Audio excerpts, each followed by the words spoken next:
Howdy there, guys. So, this is going to be for the Commander. So again, Lords of the Fallen, second boss. So, I found that this boss wasn't very hard. I think I may have died once to him, but really his mechanics are very simple. They're fairly easy to deal with.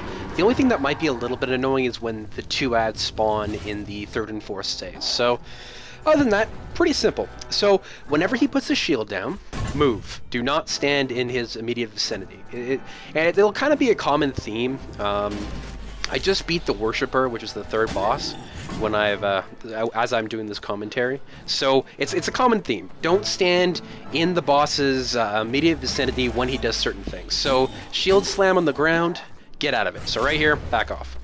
Go back in, maybe get hit off. That's all you can really do.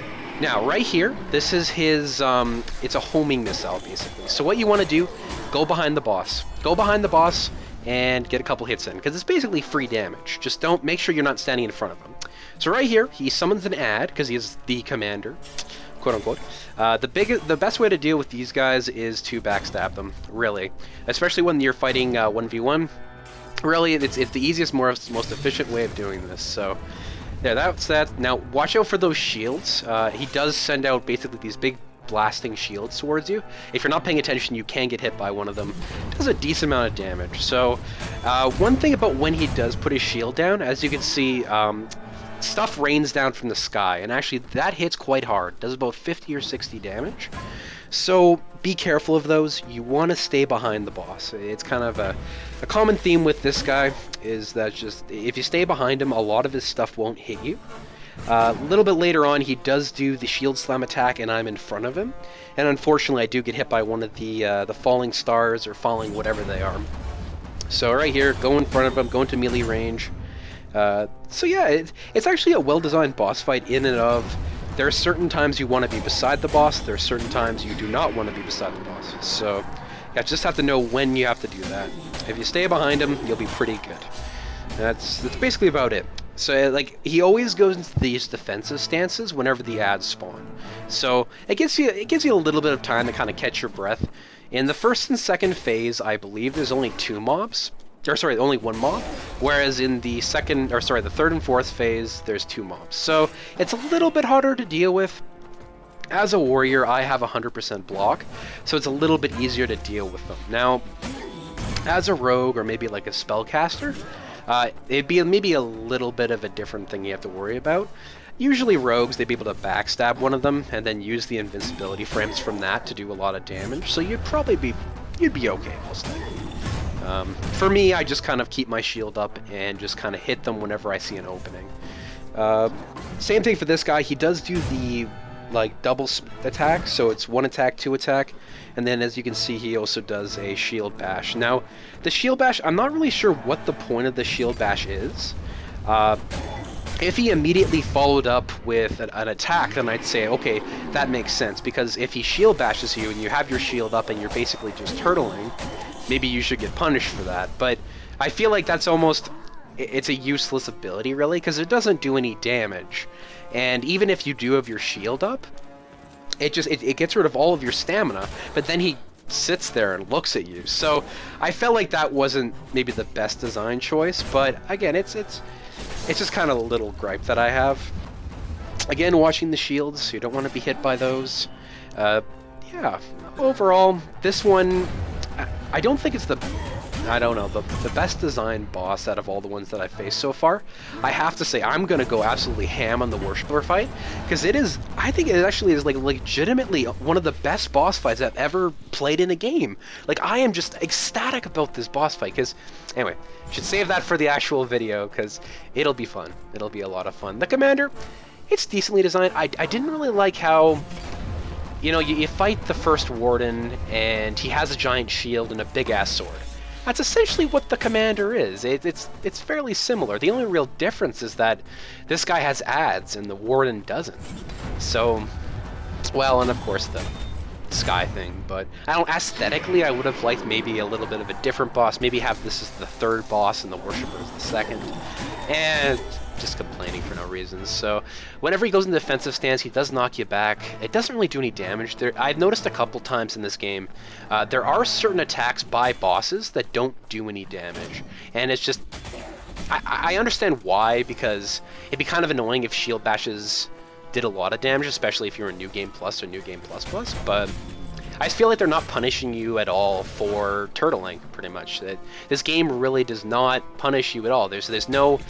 There is shield slams, like there is shield, like guard breaks, but oftentimes the AI, for whatever reason, doesn't really use it. So, watch here, yeah, almost got hit by that shield.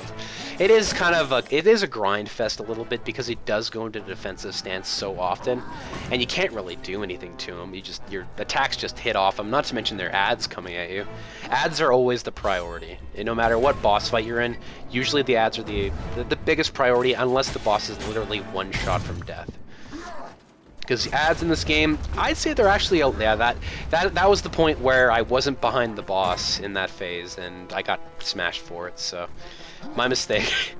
But yeah, no, ads, I find that smaller mobs are way more dangerous than the boss a lot of the time, because the boss usually telegraphs his moves.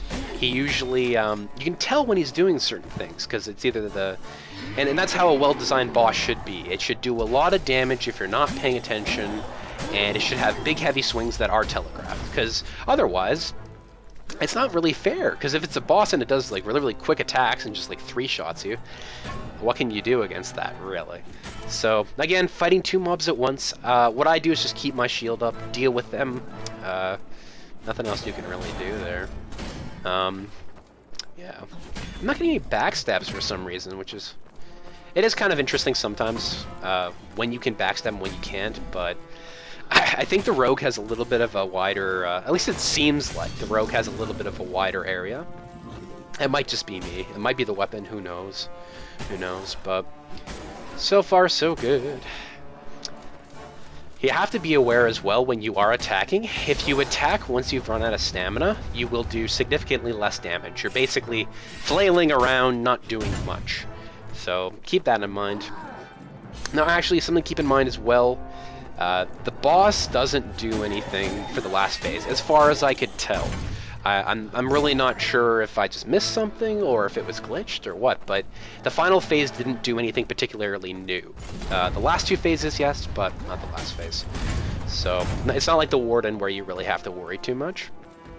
As well, this is the day after release when I'm releasing. Well, I'll probably upload it later, but when I'm recording this is the day before release, and there were some glitches with this boss. At the very end of the fight, you will see he kind of stands still for some reason at the end of one of his combos.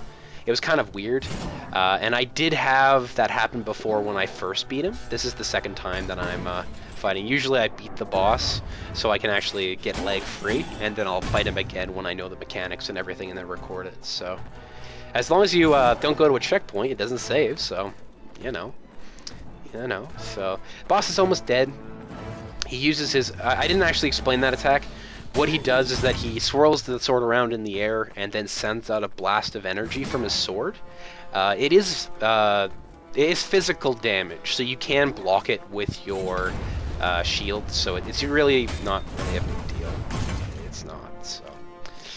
At this point I was getting like, please just die. Like, I'm not sure if it's because I have a weak weapon or if it's because I'm only using it one-handed, but I find that some of the stuff that I have it's a little lacking in damage. Now, I might be coming from Dark Souls like New Game Plus and stuff like that, where you're yeah, right here, it doesn't really move, but I don't know, I was so used to weapons doing like a good chunk of damage, and maybe that's what I get for like looking at the upgrade system and all that in Dark Souls. But yeah, that's the Commander.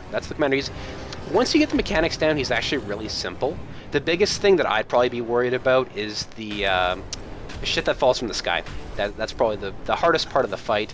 Fighting the 2 enemies at once, for me, it wasn't really a problem, but it could be with some classes. So yeah, thank you for watching, guys, and yeah, I hope you have a nice day. See you later.